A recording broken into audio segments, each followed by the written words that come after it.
Hi, hello, and if you're new to this channel, welcome, and if you've been here before, welcome back. Now, this is me setting off on a little cruise down the Thames, not going too far, just a quick circuit, and hopefully mooring back somewhere up here or further down the Thames. Now, this week I haven't had time to put together one of my usual full videos, so coming up is a what's going to be happening in future videos section. So if you want to find out what's going on in my future videos, then please don't forget to subscribe to the channel and or also give this video a like. Anyway, this is what's going to be coming up in future videos. I have some close encounters of the tree kind. I find some great moorings on the River Thames. I cruise in some truly atrocious weather. I do some difficult maneuvers through booms in wind and rain. And even if I say so myself, I do a fairly good job of throwing the boat around the River Thames. I encounter even worse weather that requires a raincoat and get harassed by rowing boats on the Thames. I do get to cruise through some stunning countryside in beautiful weather and forget to put my life jacket on. And one thing I've discovered that I really like on the River Thames is doing big, wide, sweeping U-turns. Fantastic.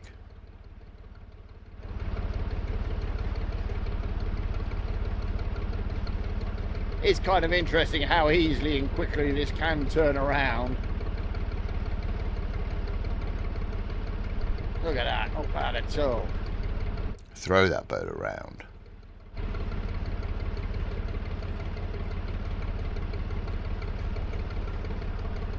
Right, let's go and find somewhere to moor up now.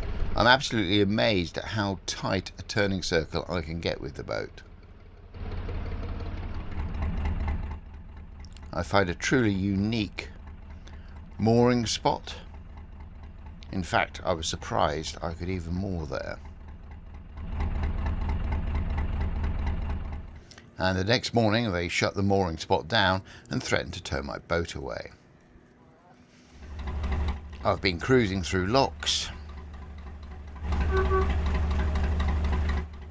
on my way to Marlow,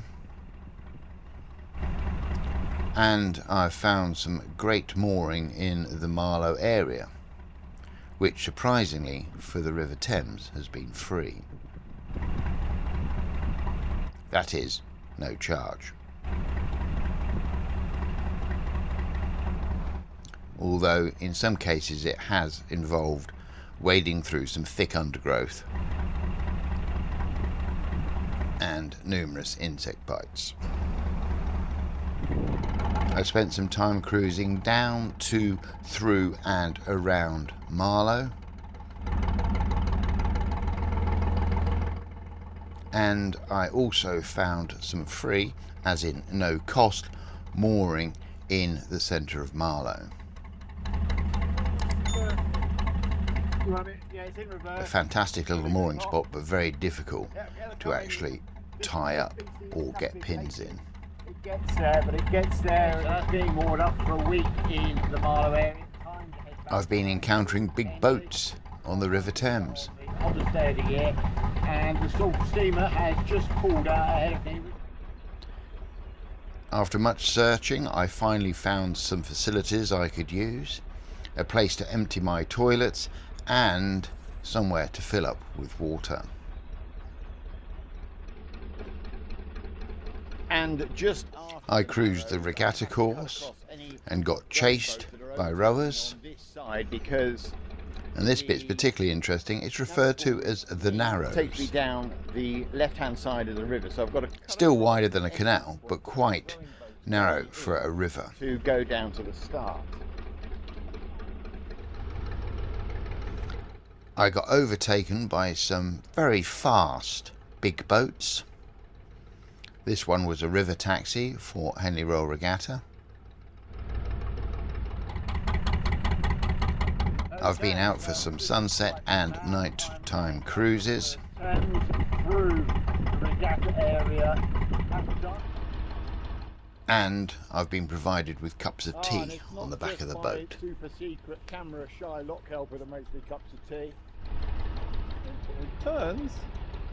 I even acquired a new tea maker. No super secret camera shy lock helper. This one is on camera and makes a damn good cup of tea. Taking the boat up the River Thames on Regatta Saturday was certainly an adventure.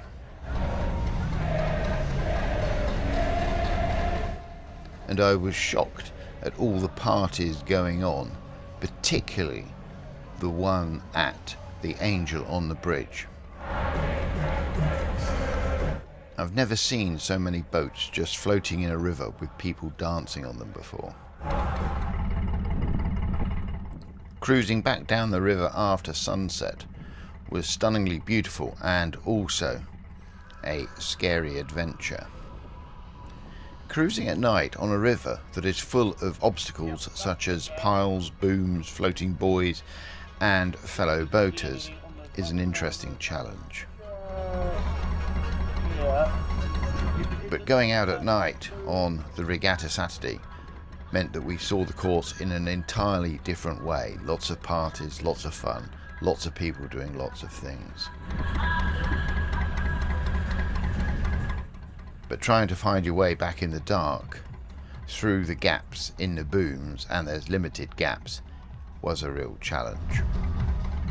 And finally getting back to the mooring well after 11 PM and mooring up in the dark was, well, difficult. Cruising on the Thames is a lot of fun. You get to see some truly wonderful buildings and places. You get to see some sights that you wouldn't normally see on the canals. Lots of different boats and users of the waterways. People partying on boats, and that paddle steam is completely fake. And people paddling some extraordinary boats.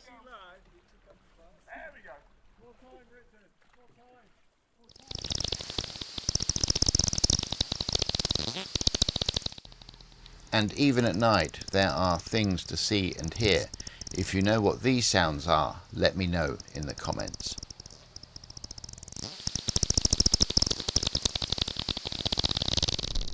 And that fake Mississippi riverboat seems to get everywhere.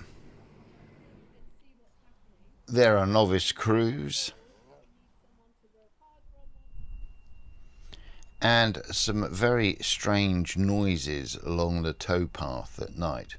At first I thought it was coming from this narrowboat, but it turned out to be a low voltage warning feeding back through a stereo system on a boat further down the towpath. Incredibly loud.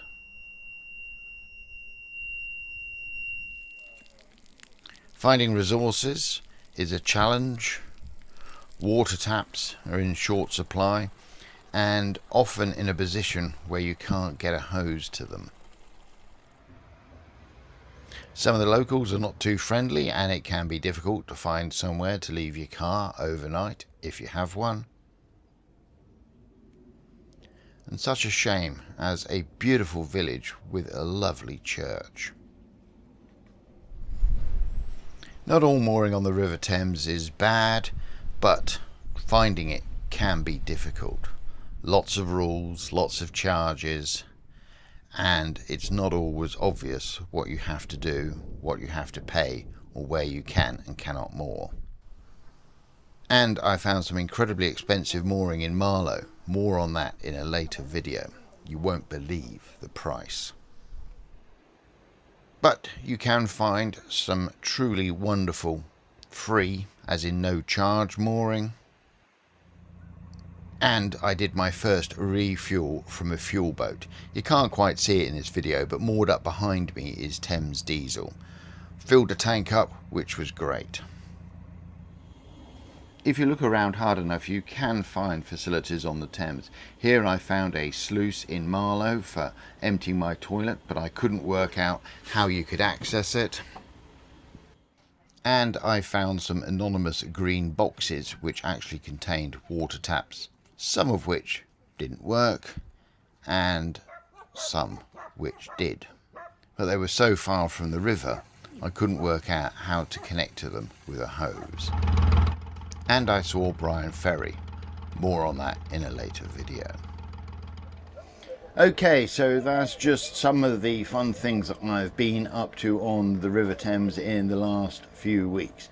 Now, if you want to follow along with these, don't forget to subscribe to the channel and you will get a notification, particularly if you click that notification bell, every time I publish a video, so you can follow along with my Thames journey and eventually my journey back up to the marina at Croppedy. On the screen now you will see a QR code. If you scan that QR code, that will take you through to a free newsletter about the Grey Wagtail, where I put out about once a week an email that sort of says, hey, there's a new video for you to watch on YouTube about my narrowboating adventures. Thanks for watching for this long. Again, sorry there's no sort of regular video this week, but as you can see, I have been busy. I've been doing a lot of boating and I've been having a lot of fun. So until next time, thanks for watching. Bye for now.